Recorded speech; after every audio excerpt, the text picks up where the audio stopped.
ஆண்டவர் உங்களை பல மடங்கு ஆசீர்வதிப்பார்.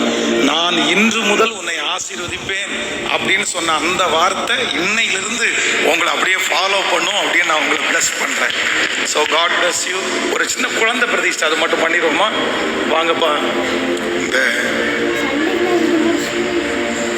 மிராக்கல் ஐடன் ஷோ இல்லை இருக்காங்களா? வாங்க, கொஞ்சம் வழி விட்டுருங்க.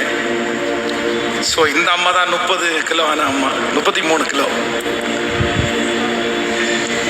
காலையில் ஒரு சாட்சி நம்ம வாச்சோம்ல, 33 கிலோவில் பிரசவம், 33 கிலோவில் குழந்தைய சுமந்து, அதுவும் சுகப்பிரசவத்தில் ஒரு பிள்ளை ஆண்டவர் தந்திருக்கிறார்.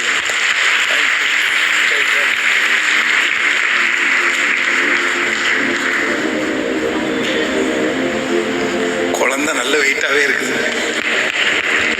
தேங்க்யூ. ஆண்டவர்களை ஆசீர்வதிப்பார். ஸோ ஆண்டவர் கொடுத்த இந்த நல்ல குழந்தைக்காக ஆண்டவருக்கு நன்றி செலுத்துகிறேன். ஆண்டவர் கொடுத்த நல்ல குழந்தையை நீங்கள் கர்த்தருக்காக வளர்த்துவீர்களா? ஓகே. குழந்தைக்கு முன்பாக சண்டை போடாமல், அப்படி ஒருவேளை ஏதாவது வாக்குவாதம் வந்தால் கூட உடனே வந்து நீங்கள் பொறுத்து கொண்டு, ஸோ நீங்கள் உடனே அதுக்கு முன்பாக சாட்சி உள்ள ஒரு வாழ்க்கை வாழ்வீர்களா? ஆண்டவர் குழந்தைய ஊழியத்திற்காக கேட்டால் மனப்பூர்வமாக கொடுத்துருவீங்களா? நம்ம எல்லாரும் கரங்களை அவர்களுக்கு நேராக. உன் ஆத்துமா வாழ்வது போல நீ எல்லாவற்றிலும் வாழ்ந்து சத்தமா சுகமாய் பலன் உள்ளவனுக்காகிலும் பலனற்றவனுக்காகிலும் உதவிகள் செய்வது அவருக்கு லேசான காரியம்.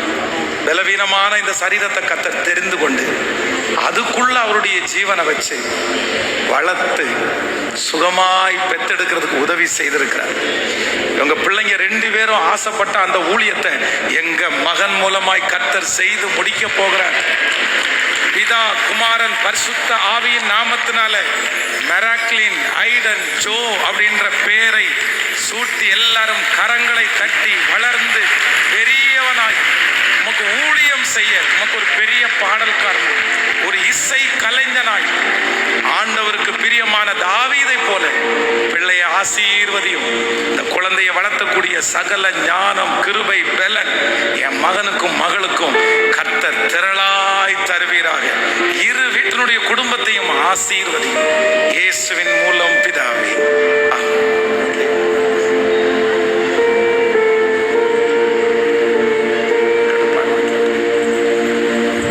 Okay, thank you. God bless you.